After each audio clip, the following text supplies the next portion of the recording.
Hey everybody, it's Jay here from Swordshop.ca. So we're going to take a look today at a few of the different sabers that we sell. We're always getting new stuff in, but these are kind of the consistent ones that I wanted for different reasons. Really, even though I'm just showing 3 steel ones, there's actually 4.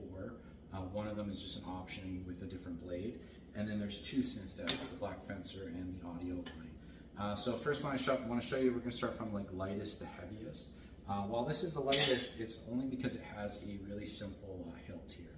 So this is the Ugly Little Saber, the Economy Saber by Castile Armory.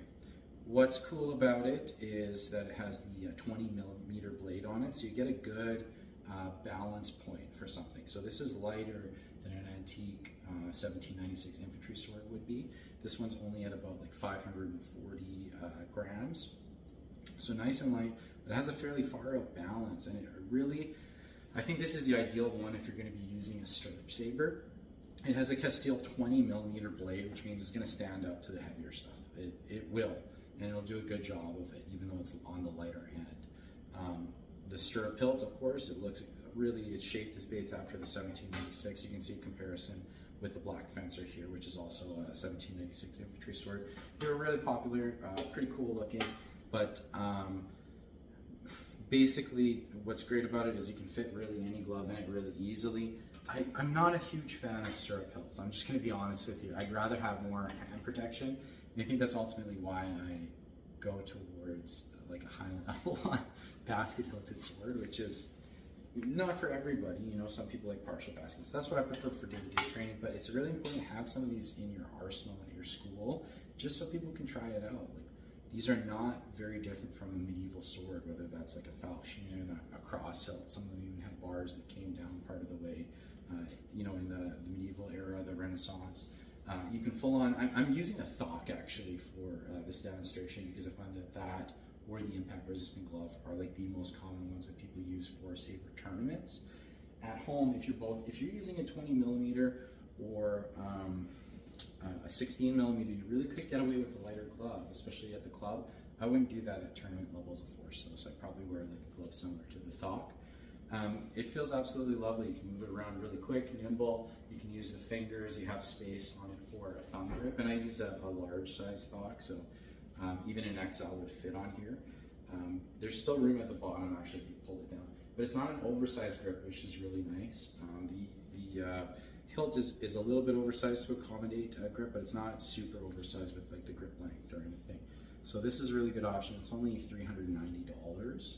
So this next one I'm going to show you is my personal sword here. So it's not a brand new one from the shop. This one we've been using at the club for a little while, and this one's a Castile 16mm. So again, the thock fits right in really well, and this is probably my favorite saber. Like overall, it's my favorite saber.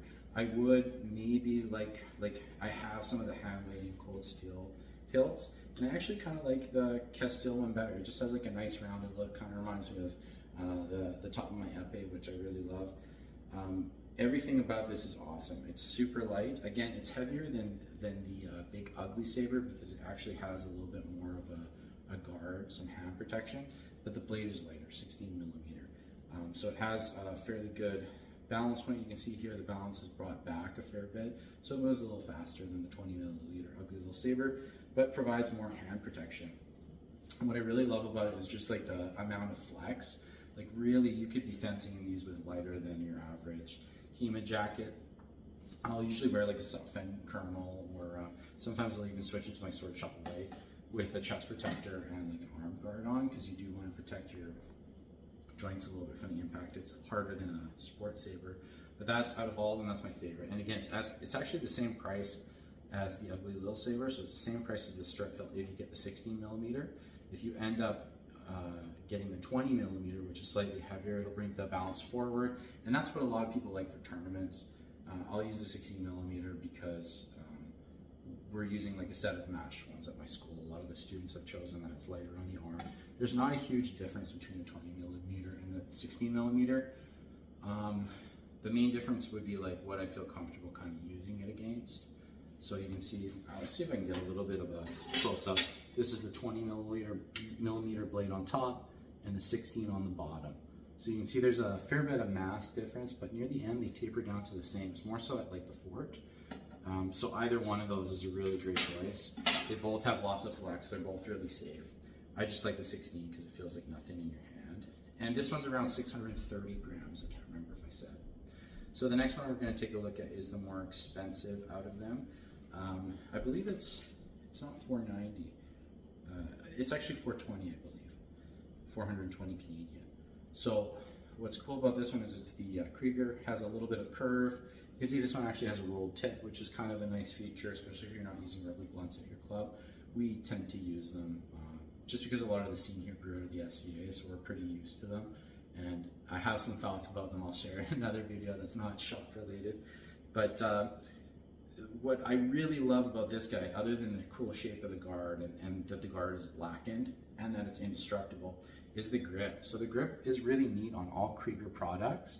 It does seem like it's like a cast one, and it's kind of weird because normally I'm not like a huge fan of plastic grips. I like them okay. I'm not a huge fan. I do like the Castile ones just because they're shaped appropriately, but the feel of it isn't like perfect. This one is like ultra grippy. It's really, really cool. It feels great, and it does have a flat back section for your thumb. And so this one is 750 grams. It enters that military saber. It still could be used as a dueling saber, really, or for later stuff, except that the point of balance is a lot. Like if you're doing Redelian saber or later French saber, even though the specs match that, the point of balance is going to be a little bit more forward. So it's a lot more like a fighting sword.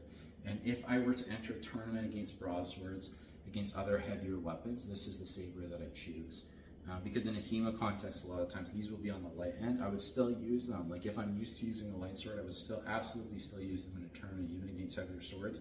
But when we're talking about broadswords and we're talking about maybe like mixed steel or something that includes heavyweights, or the expectation is that you're using something 750 grams and above, this is a great option. It feels really nice. It has decent flex on it. It gets quite thin near the top. Doesn't have a lot of distal taper on it, but where it really makes up for that is in the breadth to the narrowness of the blade. So it absolutely feels like a nimble, quick blade. I'll just demonstrate it here with a glove one too. So you can see, yeah, it fits like perfectly. I can get my thumb up right away, use the fingers. I can also move the thumb off to the side if that's your preference for grip. Like if you're a broadsword guy, a lot of the time that's the grip that you develop and work on. This is just awesome. It's a beautiful saber. And that's kind of the problem with selling them all, is I kind of want to keep them all. Like every version of every single one, I make up all these justifications.